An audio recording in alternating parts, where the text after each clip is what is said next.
Breaking news మరో ప్రాణాన్ని బలి తీసుకుంది ఐపీఎల్ బెట్టింగ్. ఈజీ మనీ వేటలో కూరుకుపోయి తన ఊపిరే తీసుకున్నాడు ఓ యువకుడు. హైదరాబాద్లో ఓ యువకుడు బెట్టింగ్కు పాల్పడి ఆత్మహత్య చేసుకున్నాడు.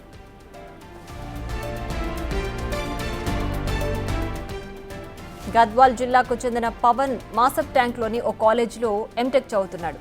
ఈజీ మనీకి అలవాటు పడి బెట్టింగ్లు వేయడం మొదలుపెట్టాడు. తన తల్లిదండ్రులు పంపిన డబ్బులను సైతం ఆన్లైన్ బెట్టింగ్ యాప్స్లో పెట్టేవాడు. ఎక్కువ డబ్బులు వస్తాయని తన వద్ద ఉన్న ఐఫోన్, బైక్ అమ్మి బెట్టివేశాడు. డబ్బులు మొత్తం పోవడంతో మనస్తాపానికి గురైన పవన్ అత్తాపూర్లోని తన రూమ్లో ఆత్మహత్య చేసుకున్నాడు.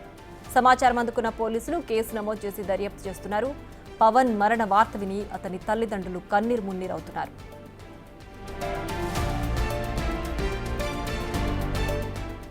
మరింత సమాచారాన్ని మా ప్రతినిధి విజయ్ ఫోన్ లైన్ అందిస్తారు. విజయ్.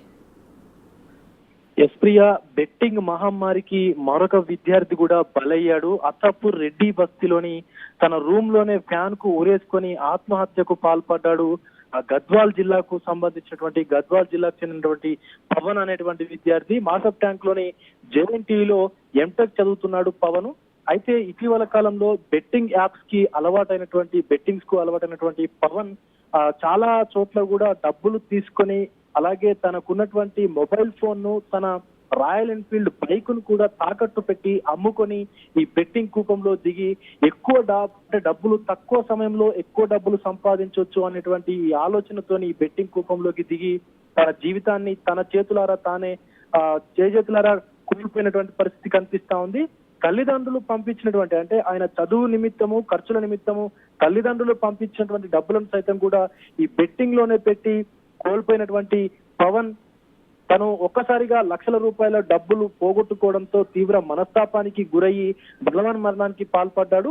సో ఈ విషయం తెలవడంతోనే తల్లిదండ్రులు కూడా, అలాగే తన కుటుంబ సభ్యులు, తన స్నేహితులు కూడా తీవ్ర విషాదంలోకి అయితే వెళ్ళిపోయారు. గద్వాల్ జిల్లా అయినటువంటి పవన్ కుటుంబ సభ్యులు హైదరాబాద్ కూడా చేరుకున్నట్టు కూడా తెలుస్తా ఉంది. ఈ ఘటనకు సంబంధించి కేసు నమోదు చేసుకొని పోలీసులు కూడా దర్యాప్తు అయితే ప్రారంభించారు. మరోపక్క పోలీసులు, ప్రభుత్వం కూడా ఈ బెట్టింగ్ యాప్స్ పైన, అలాగే బెట్టింగ్ ప్రమోటర్స్ పైన కూడా కేసులు నమోదు చేస్తా ఉంది. కానీ ఎవరైతే బెట్టింగ్స్ వేస్తా ఉన్నారో, బెట్టింగ్స్ ఆడుతా ఉన్నారో వాళ్ళు మాత్రం ఇంకా కూడా ఆశకు పోయి, అత్యాశకు పోయి ప్రాణాలు పోగొట్టుకుంటున్నటువంటి పరిస్థితి కనిపిస్తా ఉంది. Priya. Right Vijay, thanks for the updates.